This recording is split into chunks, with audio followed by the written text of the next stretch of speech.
اهلا وسهلا بيكم، يا رب تكونوا بخير وصحة وسعادة.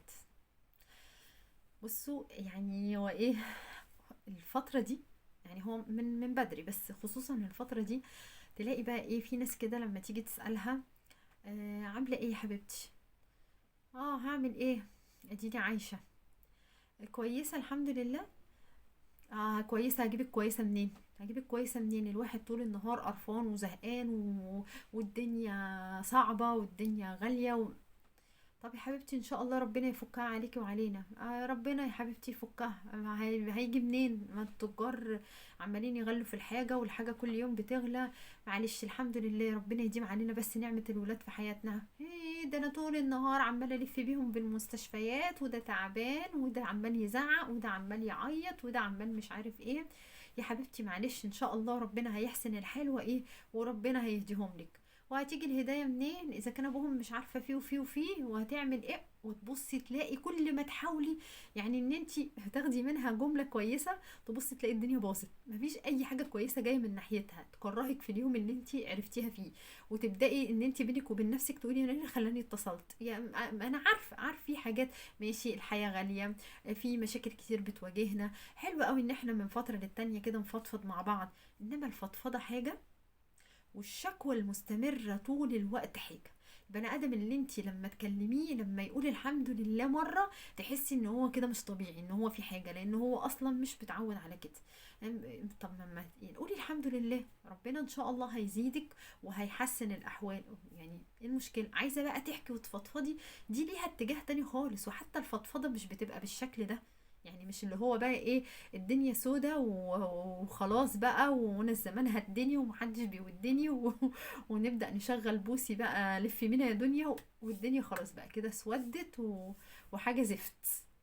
فيعني في ناس كده بيكرهوك في عيشتك، يخلوك انت مش عايز تتصل بيهم ولا اصلا تشوفهم ولا تتكلم معاهم. مش عشان بيشتكوا والله، بس علشان فعلا الطريقة مستفزة. بيعرفوش يقولوا الحمد لله.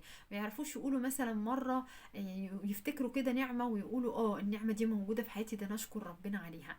ده الصحابة أيام النبي صلى الله عليه وسلم كانوا ايه بيحبوا يسألوا يعني بعض عن احوالهم، علشان يردوا ويقول. يعني انا لما اسال صاحبي عن حاله عامل ايه فيقول لي الحمد لله، فهو ياخد حسنات وانا اخد حسنات، ويبقى احنا كده بنذكر ربنا. ده هو حتى ربنا قال ايه؟ ان الانسان لربه لكنود. كنود، الكنود ده اللي هو انتوا عارفين الايه اللي هو البني ادم اللي بيقعد يعد المصايب، ده اللي هو شيء. يعني تعالوا بقى كده.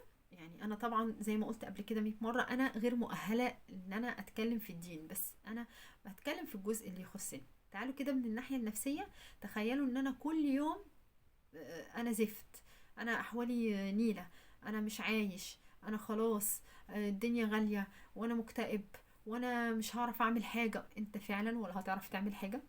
وهتفضل على طول مكتئب، وهتفضل نفسيتك زي الزفت، وهتفضل تاكل في نفسك طول النهار والليل.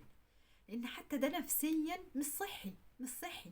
ده انت لما تقومي الصبح وانت اصلا يعني فيكي هموم الدنيا وعندك مصايب من امبارح، وتبصي كده تقولي ايه. يعني انا احيانا كده لما الدنيا تضيق بيا واحس خلاص بقى، يعني من كتر المشاكل ضغط ضغط ضغط وانا خلاص جبت اخري.